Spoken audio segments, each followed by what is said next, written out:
Cher lecteur, bonjour. Je suis un auteur de fiction, ni un spécialiste de géopolitique, ni un stratège militaire, ni un historien, même si l'histoire me passionne. Mais je vis au XXIe siècle en France, et je constate donc ce qui arrive autour de moi, y compris la guerre russo-ukrainienne. Cette actualité m'inspire et me donne envie d'imaginer la suite. Après tout, quand j'ai écrit « Les derniers seront les premiers », mon recueil de nouvelles uchroniques, j'ai imaginé les conséquences de changements dans l'histoire. Je suis évidemment incapable de changer effectivement l'histoire. Mais par le présent petit exercice d'imagination, je vais essayer d'aborder la crise actuelle en tant qu'auteur de fiction. Comment est-ce que je verrais la suite de cette affaire si je l'avais créée dans l'un de mes romans ? Bien entendu, je me devrais d'expliquer mes choix, peut-être que le récit que je vais faire sera uchronique, peut-être pas.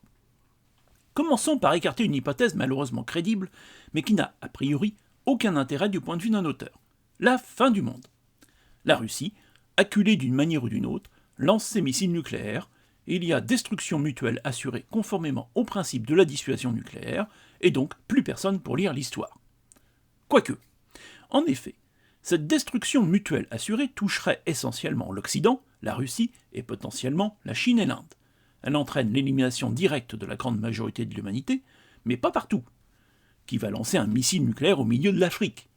Et elle entraîne aussi un hiver nucléaire. La surpopulation, la surconsommation des ressources naturelles et le réchauffement climatique seraient ainsi réglés d'un coup. Il y aurait donc matière à créer une suite avec un retour à l'Antiquité en termes technologiques et une population essentiellement africaine et sud-américaine. Mais les récits post-apocalyptiques sont nombreux, passons à autre chose. Et puis, comme je préfère les histoires qui se finissent bien, du point de vue personnel, donc de mon pays, nous allons plutôt partir sur une autre piste. Les histoires de fiction, comme l'histoire, sont faites de motifs qui se répètent. Les acteurs changent, mais la pièce utilise toujours plus ou moins les mêmes ficelles scénaristiques. Essayons donc de construire une histoire à partir des motifs préexistants. Bien entendu, la passion de Vladimir Poutine pour la complétude d'un monde russe ressemble beaucoup à celle de tyrans nationalistes du passé, obsédés par un mythe national purement fictionnel. J'en parlais, il y a peu, dans un autre de mes billets. Pour la plupart de ces tyrans, la réalité concrète est très souvent leur pire ennemi. Ils vivent dans le fantasme et ne se rendent pas compte que, par exemple, leurs ressources sont limitées. Justement, revenons sur le plus grand drame vécu par Vladimir Poutine, la fin de l'URSS. Les États-Unis ont gagné la guerre froide en poussant l'URSS à consommer l'essentiel de ses ressources, à tenter de les rattraper en matière militaire. L'opération Guerre des Étoiles de Ronald Reagan, un pur objet de propagande qui n'a jamais eu le moindre début de commencement d'exécution réelle, est de ce point de vue un moment génial. Or, construire une armée et l'entretenir coûte toujours très cher. La Russie est déjà ruinée.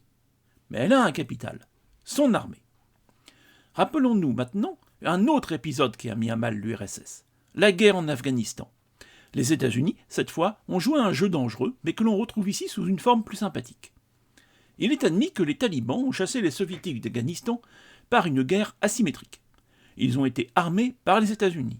Une confrontation directe États-Unis-Russie était impossible, car elle aurait dérivé nécessairement au conflit général nucléaire et en destruction mutuelle assurée. Donc, les États-Unis ont délégué leur combat aux talibans. Mauvaise idée ? Peut-être à long terme, mais pas à court terme puisque cela a été efficace. Quelles armes les Américains ont-ils fournies aux talibans ? Des missiles portatifs terre-terre, anti-chars, et terre-air, anti-chasseurs. Ces missiles s'utilisent en mode shoot and forget, tir et oubli. Qu'est-ce que cela signifie ? Des combattants isolés, très mobiles, détruisent des objets fort coûteux et puissants, puis disparaissent. Le but est d'assécher les réserves en matériel. Une fois l'adversaire désarmé, il suffit de l'achever, s'il n'a pas déjà décampé la queue entre les jambes. C'est le plus pur exemple de guerre asymétrique. En Ukraine, il est impossible, comme en Afghanistan, que l'OTAN entre en confrontation directe avec la Russie. Vladimir Poutine le sait. Avant lui, Adolf Hitler a ainsi pu récupérer la Ruhr, absorber l'Autriche, puis le pays des Sudètes. Pourquoi s'arrêter en si bon chemin ? Boum sur la Pologne. De la même façon, Vladimir Poutine a, sans vraie difficulté, détruit la Géorgie, soumis la Biélorussie. Pourquoi pas l'Ukraine? Manque de chance, les Ukrainiens résistent. Ils ont d'abord résisté de manière assez classique, mais la Blitzkrieg a plutôt bien marché pour détruire les infrastructures militaires ukrainiennes. On passe aujourd'hui dans une phase de guerre asymétrique. Et quelles armes sont fournies aux Ukrainiens par l'OTAN? Des missiles portatifs terre-terre, anti-chars, et terre-air, anti-chasseurs. Ces missiles s'utilisent en mode shoot and forget, tirer et oublier. Oups, l'histoire bégaye. Certes, la Russie a beaucoup de chars et beaucoup d'avions. Pour l'instant. Et le stock risque de descendre très vite. À cela s'ajoutent des difficultés logistiques. La Blitzkrieg suppose une victoire rapide. Une guerre longue n'a pas du tout les mêmes modalités. Or, là où l'URSS pouvait compter sur une économie très intégrée et complète avec les pays frères, le tout à l'abri de sanctions occidentales, la Russie n'a plus cette chance. Les sanctions occidentales paralysent l'économie russe. Donc, les ressources militaires s'épuisent et il est ensuite impossible de reconstituer le stock.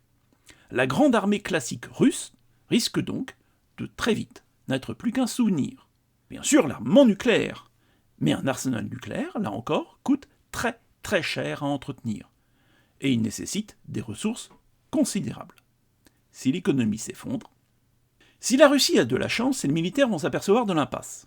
Et il pourrait y avoir en Russie un équivalent de l'opération Walkyrie qui visait à renverser Hitler. Rappelons que la fin de l'URSS a été hâssée par un tel coup d'État. Certes, dans les deux cas, les objectifs assignés par les auteurs de l'opération n'ont pas été atteints, et les deux doivent être vus comme des échecs. Par contre, les renversements de Benito Mussolini, ou, plus près de nous, de Mouammar Kadhafi, fournissent des exemples réussis. En tant qu'auteur de fiction, je pense qu'une telle fin est logique, surtout que Vladimir Poutine règne par la peur, donc a de très nombreux ennemis tapis dans l'ombre. Et les puissants, ceux que l'on nomme les oligarques, perdent beaucoup d'argent avec les sanctions occidentales. Dans Star Wars, il y a un méchant très intéressant, Dark Vador. Il commence sa carrière comme gentil, avant d'être retourné, puis de revenir à la toute fin dans le camp du bien. Ce schéma pourrait s'appliquer au président de la Biélorussie, Alexandre Loukachenko. Celui-ci est un nationaliste, mais, pour garder le pouvoir, il a été obligé de se soumettre à Vladimir Poutine. Cela lui pèse. C'est contre sa nature, contre son idéologie. On remarquera que la puissante armée biélorusse s'est abstenue d'intervenir en Ukraine. Si l'armée russe s'affaiblit grâce aux efforts ukrainiens, il pourrait tenter de se retourner contre son protecteur et de lui donner un coup de poignard dans le dos. D'autres anciennes républiques de l'URSS pourraient être aussi tentées de se débarrasser du nationalisme russe. Pour l'heure, c'est la peur qui les en empêche. Mais si l'armée russe devient faible, le moment de se venger de toutes les humiliations subies pourrait être venu. Auteur d'histoires de science-fiction, je vais aussi vous raconter une autre fin de l'histoire que je juge peu crédible. Mon argument narratif va être l'impulsion électromagnétique nucléaire, comme Deus ex machina. Rappelons qu'il y a un problème majeur à toute confrontation directe OTAN-Russie, la destruction mutuelle assurée par voie nucléaire. Comment éviter cela? Il s'agit d'empêcher l'adversaire de riposter avant sa destruction. Imaginons un acteur qui a peur, un pays européen doté de l'arme nucléaire, en petite quantité, et d'une capacité spatiale. La France, par exemple. Imaginons que l'on envoie discrètement des ogives nucléaires dans l'espace, ce qui est interdit par les traités internationaux, à partir de Kourou.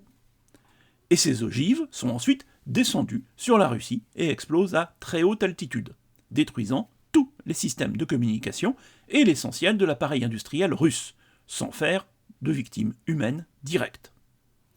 Dans un deuxième temps, les sous-marins lanceurs d'engins entrent en action et détruisent les bases russes. Mourmansk, Vladivostok, Sakhaline, etc. Incapables de réagir, de communiquer, de se coordonner, les armées russes se débandent. Pour terminer, je voudrais me focaliser sur un personnage extraordinaire qu'aucun auteur de fiction n'aurait osé imaginer, même si, personnellement, j'avais fait déjà très fort dans Star Peace, foutez la paix aux étoiles. Je veux bien sûr parler de Volodymyr Zelensky. Acteur comique de deuxième zone, devenu populaire, il a été élu président de l'Ukraine par défaut. Et le voilà, héros national, faisant preuve d'une capacité politique hors du commun. Il n'est pas le seul acteur de deuxième zone à avoir été élu président. nous avons le précédent, aux États-Unis, de Ronald Reagan. Et celui-ci est vu comme un très grand président. Pourquoi ? J'aime imaginer que, pour ces présidents, leur rôle réel est abordé avec une logique d'acteur. Qu'attendent les spectateurs ? Comment, pour servir l'histoire, le rôle doit-il être joué ? Servir l'histoire écrite par un auteur de fiction, ou servir l'histoire avec un grand H, sont-ils finalement si différents ? Je vous laisse réfléchir à tout cela, et je vous dis, enfin du moins j'espère, à très bientôt, du moins si on n'a pas reçu quelques missiles nucléaires sur la tête avant la fin de ce billet. Bonne fin de journée, au revoir.